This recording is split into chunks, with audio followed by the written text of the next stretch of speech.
Right now, this is an amazing page. This is, I think, what is going to be the thing that's patentable. Uh, Other stuff I think is amazing. I think it's just a good book as I've learned about patents. But this, I hope, knock on wood, we'll see.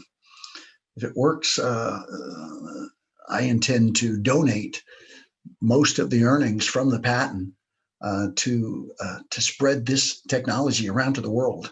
And people that don't have electricity, will give it to them in a box with batteries, and we'll keep them in supply of batteries.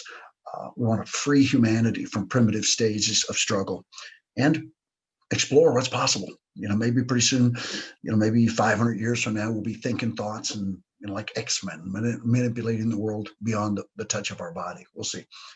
But the first thing to do is to learn how to take care of ourselves and live an amazing life of health and happiness. So, this display here, the cause and effect, little boxes there. When the person looks at this, it's for them to think effectively when they think about their life. And when somebody looks at this and they see that, hey, my whole life fits here. It's myself, my body, my thoughts, my spirit inside my body, and I'm moving around in time and space. So, hey, I'm interacting with people, all the people, and I'm interacting with the economy. I'm earning, hopefully saving and investing, right?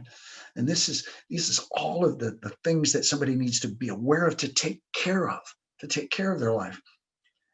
And then look at this. Here's the levels of ability, which we're going to see down below, which are amazing to be able to it's amazing to be able to combine it to show it on a video where they see the subtle changes in behavior and thought processes of the individual, which is an animated representation of themselves, age, gender, ethnicity, uh, pretty cool stuff. So, and I'm going to expand on that. So this here, this is incredible. I'm going to zoom down though, but here's our cycles of ability and cycles of experience, right? Here's the homeostasis outside world, right? Habitat, social, economic, right? Homeostasis, taking care of it. So here's a big display. Here's a display of the moment that somebody is going to be able to start analyzing their life on a deep level. And then we have these here. So then they would go here, and all of a sudden, the boxes expand, and they have a clear and concise definition of how the two sides of power and grace of ability function in this moment of time and space, right? And so they're reminded here in the display, everything they need is right here. So they're looking at themselves now, zeroed in, and they're interacting in the economy. They're at work doing their job. So they're balancing this moment, and there's tasks, there's needs and desires in that moment, right? Is their desire to do the best they can? That's a good question, right? And they need it to be functioning, right, to keep their job or keep their business prospering. And so the reminders of balancing, right? And then they look here. This is where it gets amazing. So then they go, okay, well, here's my thought. I'm at work and I sometimes think about my body. Maybe I'm a little overweight and I wished I was fitter. And I have this thought complaining or explaining, thanks, Abraham, if you've encountered her as well, uh, is an idea of that I'm thinking about my body. That thought of explaining why I'm overweight, as you might know, that's causing them to sustain keeping the weight on, right? If they think about losing the weight enough and effectively, pretty soon they'll lose the weight. They'll start to exercise and eat differently. So they identify that self-talk habit. It's negative. It's explaining why I'm overweight. That's negative, right? Doesn't make me happy, right? And there's a negative emotion there. I'm not feeling it, but that's what it's about, right?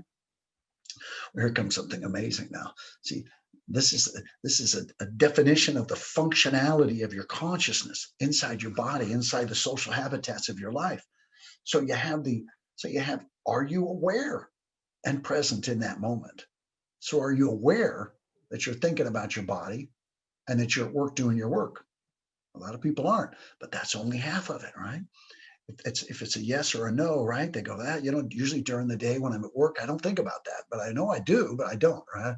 In the moment, right? And then they go, but is it aligned? So if they were aligned, right, their thoughts would be about doing their work. And if they had extra thought, which I'm going to show you on another bit right down here, look at this. If the behavior of doing their work, let's say they're a mailman and they, walk from door to door, sorting their mail. And once they've got their mail in their hand that they're going to put in the next mailbox, they have whatever 20, 30 seconds, or maybe a minute or so walking to the next door. That's extra time. So the percentage of their thought capability to do their work is 30 or whatever, 40, 25, right? So that means that's a behavior. If they're a mailman, when they're delivering the mail, they go, oh, when I'm delivering mail, I have an opportunity for mindless self-talk. And the thing that we're going to teach, like every spiritual teacher teaches you, it's mindlessness that goes negative and distracts you from being present, doing the best you can to become graceful and magnificent about who you are, as well as be that person so you avoid pain and become a better mother or father or whatever. And so this thing right here is huge. And see, I have an idea, and I believe it's going to work, where somebody the first few weeks will just spend 2/3 of their meditation time, 10 minutes in the morning, 10 minutes at night, 5 minutes after lunch, whatever, and all day long if they use augmented reality goggles, to stop the mindless movement, to make the association that mindless thought leads to pain and it lowers their happiness. And if you think about that, I think over and over again for 7, 8, 9 minutes a day for 3 weeks, guess what? I got a feeling you're going to be constantly aware of mindless self-talk. And what's funny is when you start to do it, if you've done it as I have, it's funny. We say the silliest things.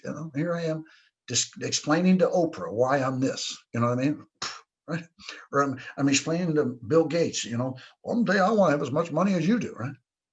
I mean, when I have an opportunity to think something positive, something loving about being a father or a husband or a grandfather, right?